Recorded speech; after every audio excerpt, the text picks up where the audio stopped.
எங்கள் குடும்பத்தின் சார்பில் ஷேரன் ஏஞ்சல் உங்களுக்கு வாழ்த்துதல் சொல்லும்படி கேட்டுக்கொள்ளேன். வீட்டுக்கு போனால் எனக்கு டோஸ் விழும். லாஸ்ட் மினிட்ல சொல்லிட்டீங்க daddy. But she is a ப்ராஃபட்டஸ்.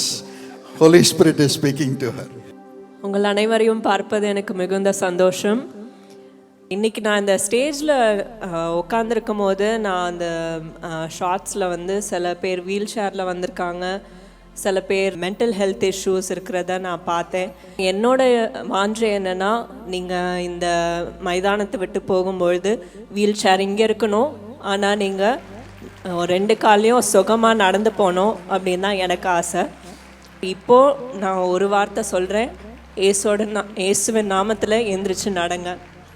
இயேசுவின் நாமத்தில் உங்களோட மென்டல் ஹெல்த் இஷ்யூஸ் எல்லாமே குணமாயிருச்சு.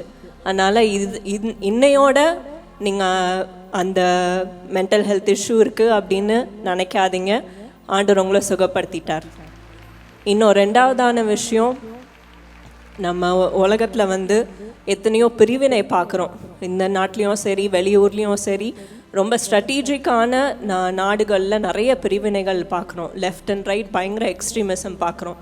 ஆனால் இப்போது எனக்கு ஒரு வார்த்தை வந்தது என்னென்னா, இப்போ தான் கடவுள் வந்து அவருடைய சூப்பர் நேச்சுரல் பிளெஸ்ஸிங்காக காமிக்க போகிறார். அவர் யார் அப்படின்றத காமிக்க போகிறார்.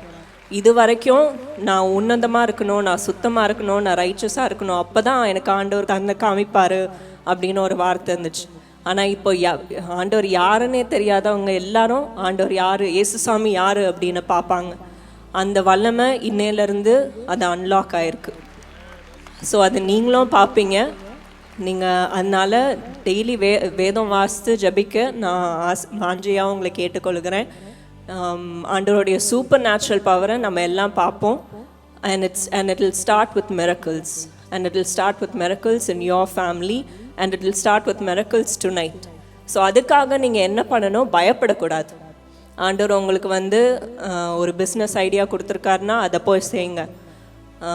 ஆண்டவர் உங்களுக்கு ஒரு வெஞ்சர் ஸ்டார்ட் பண்ணணும் அப்படின்னு சொல்லியிருக்காருன்னா அதை போய் செய்யுங்க. உங்களுக்கு வேலை இல்லை, காசு இல்லை, அவங்க என்ன சொல்லிடுவாங்க, இவங்க என்ன சொல்லிடுவாங்க அப்படின்னு நினைக்காதீங்க.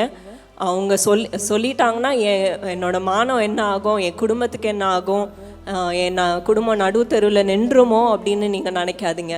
உங்களுக்கு இன்றைக்கு ஒரு ஐடியா இருக்குது, ஒரு விஷயத்த ஆண்டவர் உங்களுக்கு சொல்லியிருக்காரு, அது தைரியமாக போய் செய்யுங்க.